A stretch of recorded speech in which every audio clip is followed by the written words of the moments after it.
Hi, this is Debbi Dachinger, and I'm just showing you my new award-winning Dare to Dream book, This Life Counts. Definitely get your copy at Amazon, at Barnes & Noble, and all your local bookstores. But it just won the National Independent Excellence Award for Motivational Book 2013. And I'm here with my friend and colleague, this is Karen Abrams, Master Theta Healer. We just did an amazing show. It's simply amazing, you must tune in. And we're going to talk to you a little bit about some of the things that came out during the conversation with fathers, healing relationships with fathers. What do you want to talk about? Well, something you said towards the end, which was so potent, it kind of took the breath out of me, was when you were addressing the caller, and you said something about this very difficult relationship she'd had with her father.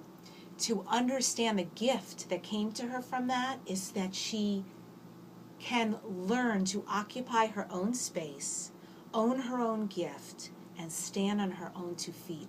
That's what I'd like you to talk about. Okay. Our relationship with our fathers, since that's what we're talking about today, has to do with how we feel about ourselves. And a lot of times what happens with dads is that they don't necessarily recognize us for who we really are, and because they tended to be the ones who worked and they were out of the house more, they came home and they lifted us up and they put us on their lap and they gave us a little hug and then they put us down and then we had dinner and then we got ready to go to bed. So there wasn't a ton of time, except maybe on the weekends, to be with your dad. So you really had this smaller amount of time to get to know them, and they didn't always want to get to know you at this time. They just wanted to be with you. And when they may not necessarily recognize all of the gifts that you have, and they be reacting to being tired, they might be reacting to, whatever their day is, whatever their relationship is in their marriage. You don't know because you're so little and you think that, everyone is living in your world. So, and you brought up too, which was a beautiful point in the interview. You said we tend to take that on as though there's a wrongness about us. Right. There's not a specialness or a value to us because of their behavior. Right. Yeah, we tend to think, what's wrong with me? Why doesn't he love me the way I want him to love me?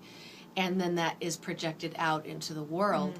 And so we may not also let them know exactly who we are. So with our caller, she may be shielding herself from letting him know who she really is.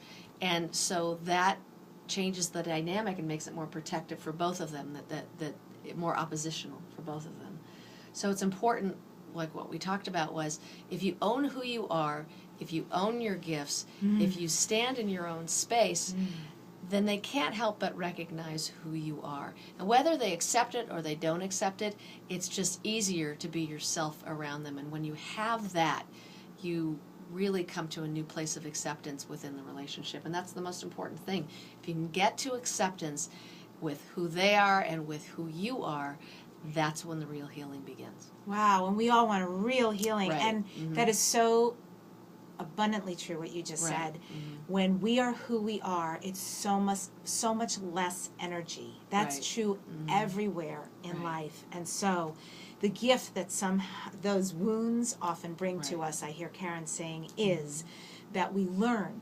We can choose to be a victim, or we can learn in spite of that to courageously, bravely, lovingly step into our beingness, embrace all of who we are, and understand that what happened there was truly no reflection on us. It may have hurt us or wounded us. It's not a reflection on us. It was their stuff.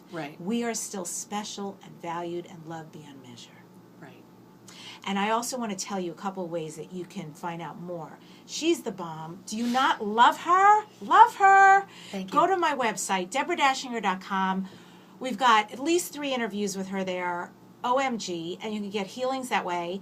She also has an amazing package. Should we tell them about that too? Yeah, sure. Okay, 25 MP3s, where it's theta healing, so it's not even conversation. It is actual healings about 1 million different subjects, everything you deal with in life. Thank you. Go to DeborahDachinger.com. That's DaChinger.com/Think Theta. And Karen is about to do a summer teleclass. Right. Crazy. So if you want to get in on these healings, real life as a caller, with a lovely group of people to work directly with her. You're going to go to... Do you want to know what it is? I do! We Okay. still want to go. We're waiting. Yeah, really. Okay, so what you can do, first I want to invite you to a free 30-minute Theta Healing Group session. It's going to be on the phone and on the web. It is on June 19th at 7 p.m. Pacific Time.